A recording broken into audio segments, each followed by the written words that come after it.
brought up like the 1350 statistic, the meme, you know? Oh, people bring that up to me all the time. They always bring that up to me, and like Yeah. every other black like streamer, YouTuber, TikToker, we get that all Yeah. the time. Listen, I'm gonna tell y'all, I'm a white man. I'm a reformed career criminal. I need to talk about how much that anybody who's saying that statistic, you are a bullshitter. I'm gonna explain to y'all why. Cause Okay. like, here's the thing, right? Is y'all love talking about like black on black crime so much whenever anybody talks about Black Lives Matter, when everybody talks about the police and how much they mess everything up. Nobody, none of these people actually care about black on black crime. Is the reality of it. The only people I've seen who like truly seem to care about black on black crime are like these communities that are affected by black on black crime. The neighborhood I grew up in, I grew up poor. We got something called the Dorchester Youth Collaborative that was supposed to be there to help give these kids like educational stuff. After it was like after school programs to keep kids off the streets, doing something creative with their time in a neighborhood that wouldn't provide them with a lot of opportunities. And like that's not even government funded. That was a nonprofit because the government don't care about black on black crime either. You know what I mean? True. Yeah, 100%. They If you're don't. talking about the 1350, if you're talking about all that, you better be saying Black Lives Matter. You better Exactly. be saying that too. Yeah, exactly. And see, here's the thing. Here's the thing too. Like the thing about the 1350, statistic is that like it's not even necessarily like a set in stone statistic. It ain't. That statistic only covers like arrests. That doesn't cover like if you look at convictions, right? The black community, we have the highest exoneration rate for basically every crime across the board.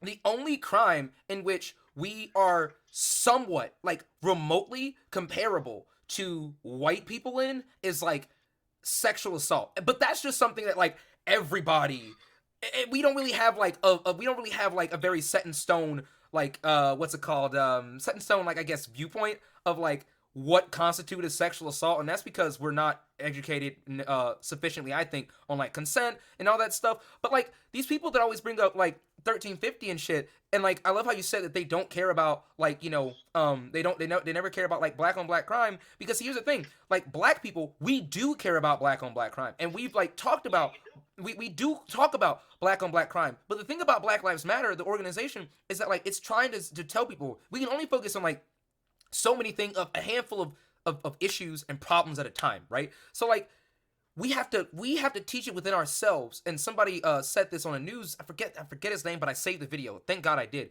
Where he said the black community has been taught to hate itself. We've been taught to hate ourselves. We've been taught to hate each other by white supremacy. We have not been taught by America to love each other and to love ourselves. And that's something that we are learning, that we are slowly and gradually learning as we keep on progressing through these times, these trying times, what have you.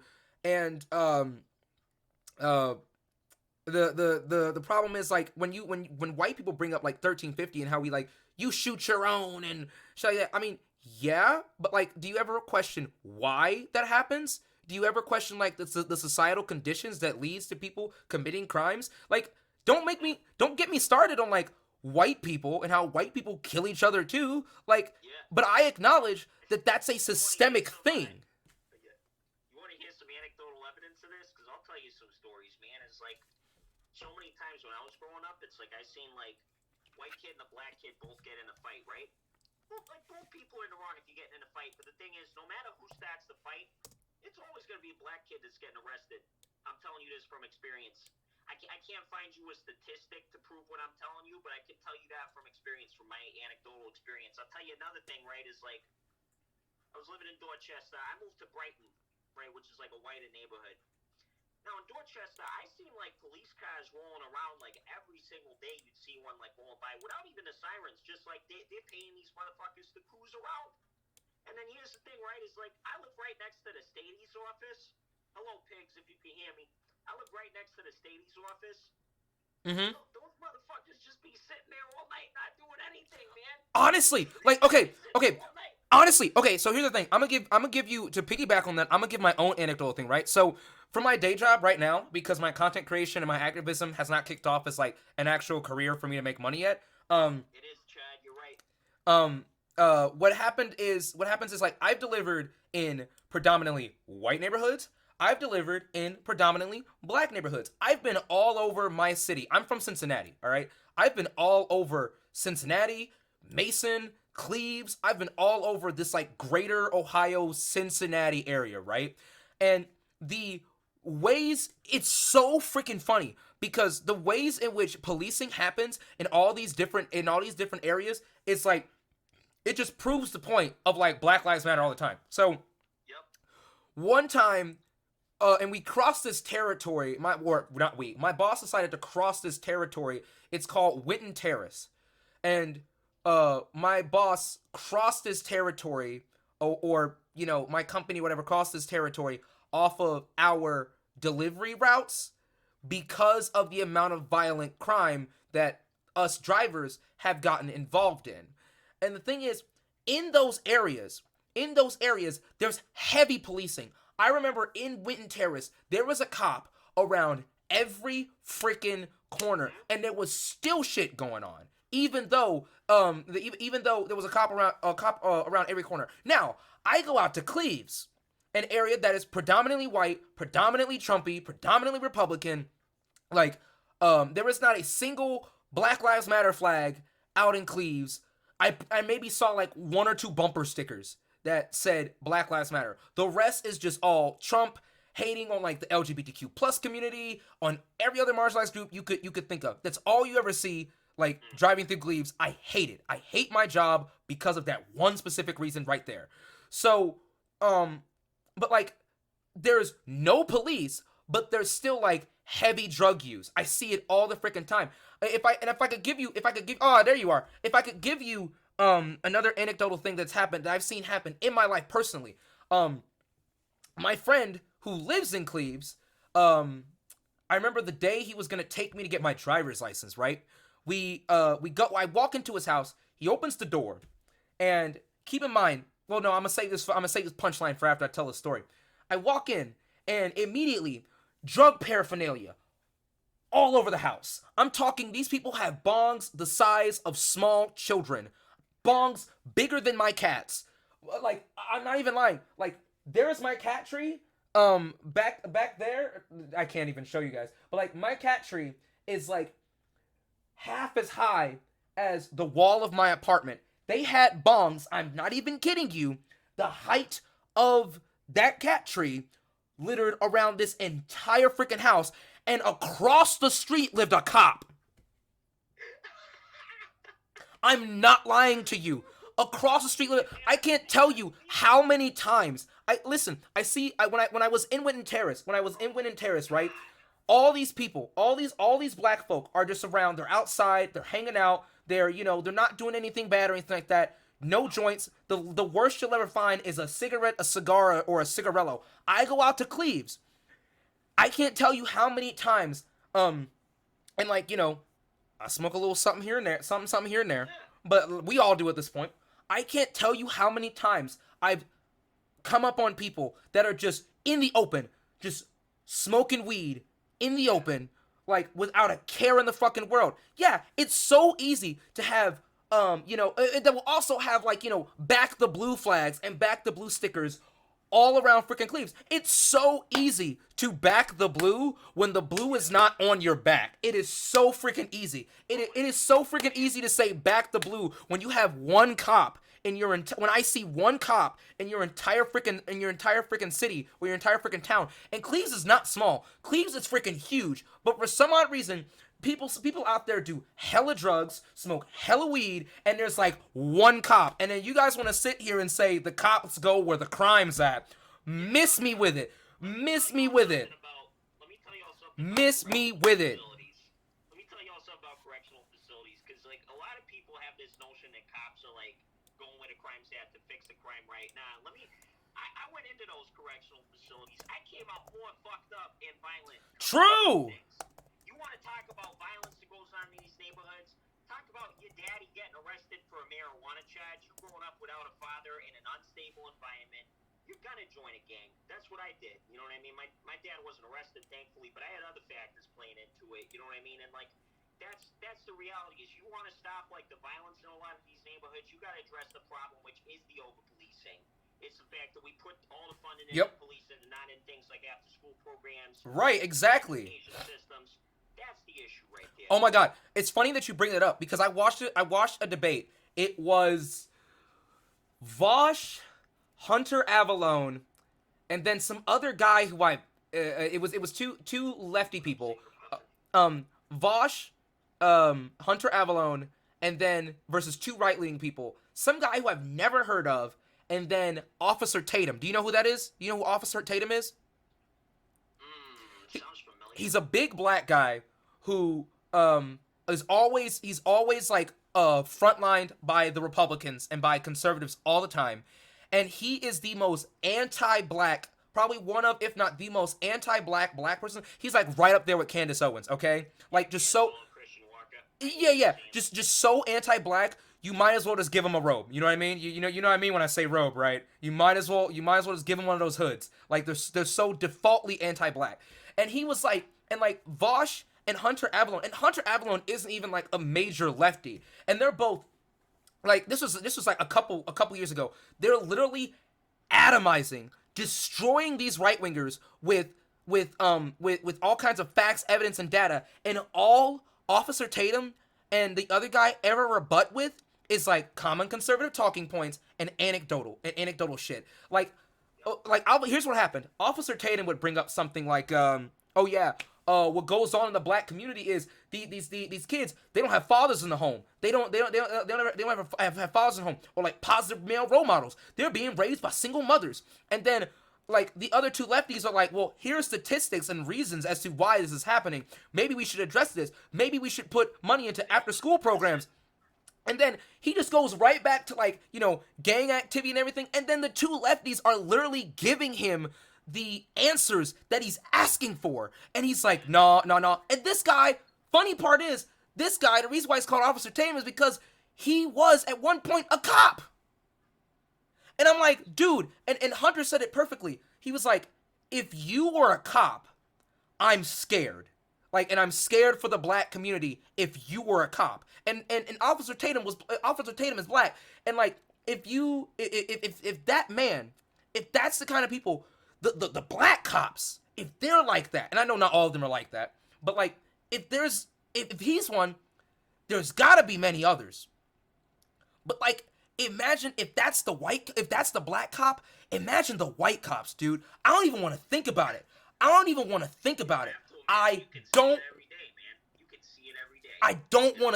it, bro. I don't want to freaking think about that shit, man. It scares me. I don't want to think about it. I don't ever want to think about it. But it's a problem, and it's like this kind of shit. Like, again, that's a black cop. That's a black cop saying that shit, saying white supremacist, right wing, far right talking points. That's a black cop saying that. And he's the mouthpiece for the white supremacist white ones who keep getting protected all the goddamn time. Can't even. It's a mess, man. Like, I swear to God, like, I don't think people even realize that, like, the whole point of, like, the changing of the 13th Amendment, you know what I mean? We still have slaves in this country. True. To this day forward. Like, I talked to some guys who've been behind the wall. You know what they were working on when they were behind the wall was, like, Victoria's Secret. Sears, clothing for them. Like, they employ prison labor. They want people to be in prison, man. Yeah, and that's why. And why is it that the difference between, and like, I see all these racists in my comment section, and I see all of you guys that are in my comment section with like good points and shit like that. Thank you so much. But then why do you think like the difference between the black and white population in prison is like 20%? That's how small the difference is between the white and the black population in prison is, and like how the 13th Amendment doesn't, like you said, did not put an end to slavery. It just changed the way in which people can become enslaved, and then the majority of like the black people are jailed at a disproportionate rate in comparison to white people. Why do you think that is? Because slavery never went nowhere. It just changed. Exactly, man. No, exactly. Like, listen, man, like, all these conservatives that'll complain about things like black on black crime, all this other stuff, they want it to be a thing because they perpetuating this same Because see, school here's the system thing. that we've been living in for years. Right, and I don't see eye to eye with my parents on a lot of stuff. But however, or at least especially my dad, I see eye to eye with my mom a lot. Not necessarily my dad on everything, but he still respects me because he understands like the man that I become today.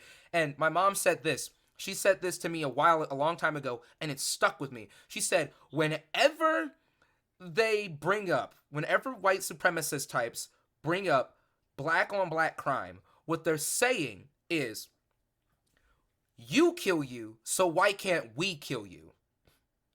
But the difference is, it's almost never, when they say that, they don't mean it from a self defense perspective. Because if they did, they wouldn't say that. They wouldn't feel the need to say that. They're using that to prop up ideas of white supremacy. That's why. Mm-hmm. No, exactly. I saw somebody mention Biden, man. Why do y'all think that I'm supporting Biden just because of, And that's the funny thing. You know what's really funny about that? I don't support the Democrats. Or, you know what?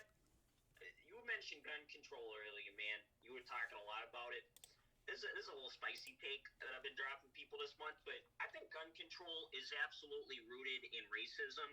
It is. And It is.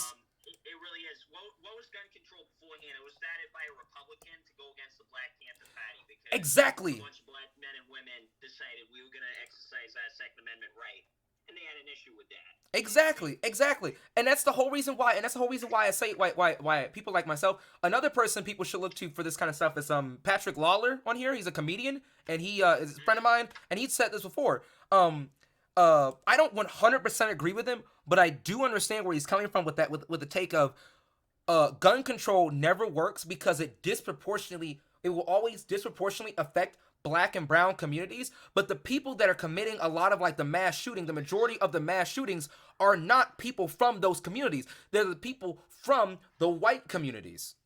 Do y'all think Dylan Roof was able to pass a background check? Because he wasn't in the system. If we're relying on background checks to determine whether or not somebody's safe to own a firearm, who do you think is going to be like disenfranchised when it comes to owning firearms? When we have a system that statistically shows that black people are convicted more of things, who do you think is gonna be disenfranchised from owning one when that's the way the system's laid out? Gun control is controlling who has guns. It's not controlling gun violence. Right, exactly. Yeah, I like how you put that. Gun control controls who has guns, not necessarily not necessarily gun violence. And also another thing that I find really funny about a lot of these Republicans, because like a lot of Republicans will bring up like, oh, gun control, you can't have that because that disproportionately affects the black community. Meanwhile, the Republicans are the ones who pass gun control laws that disproportionately affect the black and brown communities in relation to in contrast to white communities that are the ones predominantly committing the mass shootings and what have you. But they don't ever want to talk about that. Somewhere about like people in the south side of Chicago getting they were denied requests for gun ownership just because the neighborhood they grew up in with no prior convictions. Right. Exactly. Yeah.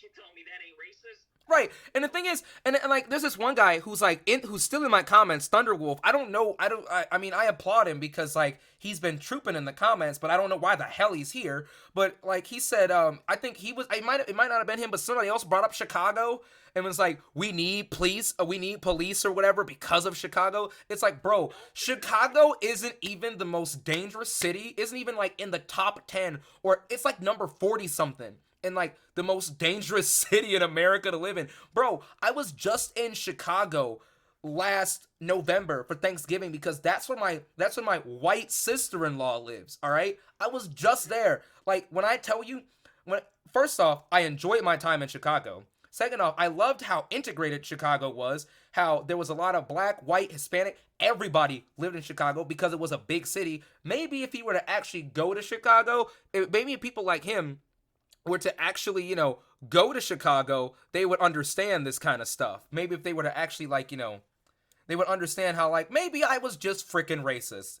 If they were to, actually go to these places. But he's never going to because the whole point is he just wants to be racist in my comment section. I'll tell you from experience, man, I feel a lot safer in, the so-called ghetto of my city than, in, downtown where it's all gentrified and everything else. man, I'll tell you, like I seen Oh yeah, like some absolutely. Canadian that All you gotta it's do, all you gotta do is like not have on the right kind of apparel, and you could get the cops called on you because you yourself don't look gentrified. Like you could. You just get like the cops call on you, or people, or you get a lot of people looking at you funny. Like that happened to me because like I'm from Cincinnati, right? And I mm-hmm, lived in. I'm from downtown. I'm from suburban Cincy, but like for a large part of my life, I lived in downtown Cincy, and like yeah, this happened like all the time. Like I remember when the gentrification first started happening in downtown Cincy. Like, luckily enough, I was not a part of that because my parents were well off to where we lived high up on the hills. But like, we could see down below all of like the gentrification that was happening down there and shit. And then like when I would walk down to like the library or whatever, or like to meet up with some friends and shit, I would get looked at by some of these people, some of these rich white folk that were moving down to Cincy to start their business and shit. I'm like, bro, I live here. I've lived here longer than you. My parents probably have just as much money as you. Look the other I way. think it's so funny Don't how these fucking look at racists me. will throw. I think it's so funny how these racists will throw around that like black people do nothing for their communities, and then like so that like push out black businesses with their bullshit gentrification. Exactly. Like, dude, like you're the problem. You're Exactly. the You not problem. fooling anybody. Yeah. Like, I swear to God, if you go to Fields Corner, there's a store owned by it's called Hi-Fi Pizzeria. It's now it's San Antonio's. It used to be Hi-Fi. okay. The owner of that business is a guy named Brian. He's Dominican. He owns like the burger joint across the street too. You know what I mean? Yeah. Everybody's got just good people in that neighborhood that support their families and everything else. There's plenty of black-owned businesses, and it's a strong community because of it. It's a community where people look out for each other, and yeah, there's crime. There's gonna be crime. There's In gonna be the crime in neighborhood, every at community. least, you know. And Yeah. it's like that's the reality. Is like you can't complain about this stuff and like antagonize this stuff without like supporting the changes that people have already been providing, the solutions people already been providing. You know, you can't work against the people who are like fighting to make their neighborhoods good when you're trying to claim that their neighborhood's bad and stuff. You know what I mean? Yeah, exactly. And like, here's the thing: all of the people that actually keep bringing up, the problems within like the black community, problems in the black neighborhood, like mainly the white people that keep bringing that shit up, never actually want to do anything to like help Mm-mm. the black community ever. They never do. Mm-mm. They never freaking do. Instead, it's always like, well, why don't you just do this, that, and the other? And they don't why doesn't your community do this, that, and the other? And it's like, but we've been telling you what the problem is for literal decades, and you guys never want to listen to us. You just say that, oh, it's a personal responsibility thing, and it's just all this classist shit that is intertwined with racism. Like, again, like I keep bringing up Hassan and Vosh because when I was at work yesterday, in this past week, I was listening to a lot of the things that they were saying while I was driving, while I was at work, and a lot of them have said it. So one thing that they said that I really agree with, or that Hassan said, is that you cannot separate. Okay, you cannot separate classism from racism. They're almost always intertwined with each other. You cannot separate the two. It is almost physically impossible to do so. Mm-hmm. Yeah, the real problem is that like a lot of racist thing is like I'm gonna use like a little analogy. It's like they burn down your farm and then get mad at you when you complain that you have no food for the winter. You know what I Literally, mean? literally, They that burn is down it. your farm and then complain about that. You know? Yeah, literally, that is what they Act like do. it's your fault. Yeah, they'll burn down your farm, and then they'll be like, well, why did you do that? Why don't you have anything now, huh? It's like What bullying. happened to Black Wall Street, man? Literally, What happened? it's like bullying almost. Like it's like this really Yeah. this really sick method of like bullying. Like, oh yeah, stop hitting yourself. Stop hitting yourself. Stop hitting yourself, bro. Mm-hmm. Stop hitting me. Like, Right. stop hitting me, you jackass. No, it's ridiculous. Like It is ridiculous.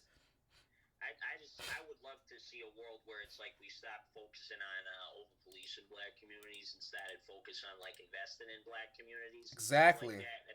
I want to see how much that crime rate would look to people, how much that would change. Like, You know what I mean? yeah, like I don't care about Democrats or Republicans because both people, all right, both people increase policing within black Mm-hmm. communities. Both Biden and Trump passed stuff, or at least passed laws and what have you, that increased the policing within black communities. Or at the very least, if Trump didn't pass any laws, he might as well have with the rhetoric that he used for how he backed up cops when he said shit like, when the looting starts, the shooting starts, all that stuff, Yeah. all of that stuff. You ever listen to Uncle Murda? I've never heard of him. Yeah, His I've never song heard of him. called Cameron Voice. It's like very satirical. This song, he goes, "What is it? People getting shot up in front of their kids. You think we give a fuck who the president is?" And I was Right. like, you know what, man? I can kind of relate because I haven't seen any changes for like the neighborhoods I lived in. No matter who was president, you know what True. I mean? Even when It's Obama the was same president. problems. I mean, It's the same problems. when Obama was president, what changed was the black community. Like I will admit though, when Obama became president, all right, there was change within the black community in the sense where the black community held their head a little higher. And the thing is, That I can agree with. because we finally had a president that looked like us, and even if Obama, didn't really do anything, didn't really change I wish anything, he just didn't act like other presidents either, you know? right? He at least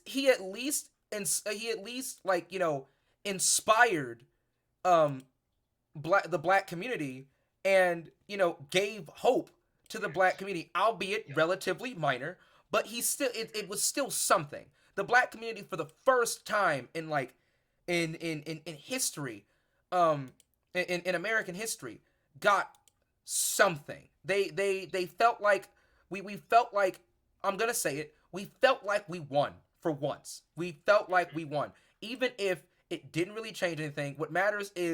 Um what mattered is like how it looked optically that we had a black president. Was he a good president? No, not necessarily. But at the same time, again, he gave people hope. Um, Yep. and that's something that we've never had with like with like another president. So like when people say you only voted for Obama because he was black, yeah, and you voted for Trump because he said racist shit. What do you want from me? What do you Yeah. what do you want from me? What do you want? What do you want? What do you want? Exactly. We're both stupid. Now what? There's not really any good options when it comes to presidency. It's really not. They There's really backed not. us into a corner of choosing like the lesser of two evils, so you might as well. You know what I mean? Yeah, exactly. You might as well. What's going on in the Biden presidency? I don't hear about anything good happening. It seems like he wants to like sit down and have a conversation with people who think that like the Jews use like space lasers to kill people. Exactly. Like, what are you doing? You know? Like, bro, what are you doing? What are you doing? Like one thing that really pissed me off about Biden and that really turned me off about him, and this happens with every freaking Democrat that ever takes office, and this is why I hate these people, because like they'll always say like, yeah, we're gonna, we gotta end student loan debt, and we gotta, we gotta just insert false promise here, things that we know are false promises and shit. Like we gotta end this and end that, and then they get in office, and then it never freaking happens. It never freaking happens. Well, I know I said I was gonna do this, but you're really stupid if you think that I was actually gonna do it, because I can't actually do it. And it's like, bullshit. Yes, you can. Yes, you can. You're just choosing not to. And then he's like, we gotta. This is one of the biggest things that really caused me to say, you know what, this man. All right. He said, well, we gotta reach across the aisle.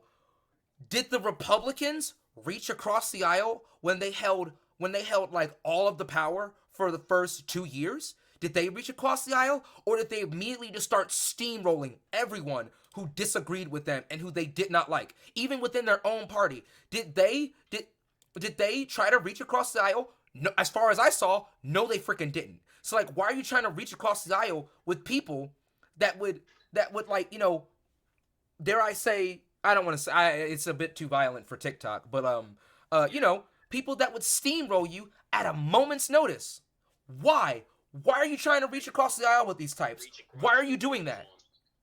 I gotta address something I just seen in your comments. Go ahead. You said the white community has less gangs. Gangs are the problem. We were already addressing this. Look, man, I'm gonna talk to you about gang violence as someone.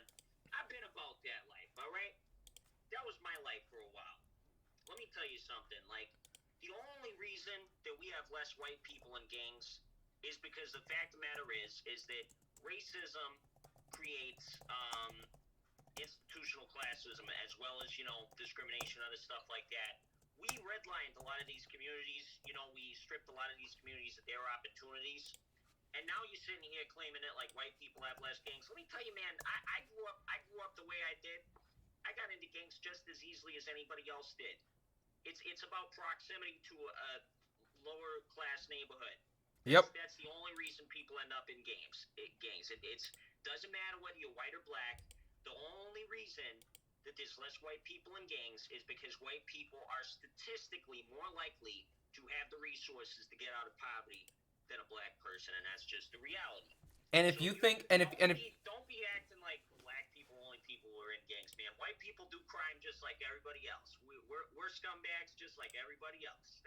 yeah, don't sit here, all right? Like don't sit here, and be like, and like, cause here's another thing, like these same people that always want to address, the same people, right, that always want to bring up, the violence that white people have experienced at the hands of cops, do not actually care about it, because that's the only time that they ever actually bring up, like, that's the only time that they ever actually bring up the violence. You said white communities. It don't make a difference when those white communities are not as affected by systemic racism as the black communities. It don't Right. make a difference. But like these Sorry, people, I didn't mean to interrupt. no, you're good. You're good. No, I get it. My chat sometimes with because I get a lot of hate watchers. Like my chat sometimes gets unhinged. So like I get it. But I thank you for coming on. You're amazing. But like they always, like, you guys only care about, not you in particular, but like a lot of these racist white people only care about other white people when they can use those white people to push a narrative.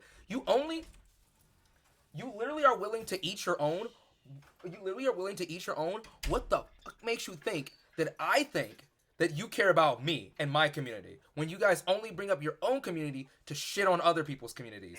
Why? I want to give a challenge to all these like racists in the chat.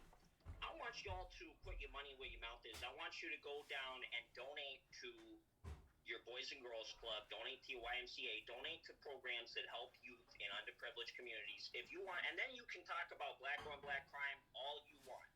If you're putting your money where your mouth is, if you're supporting the solutions to it, you talk about it all you want.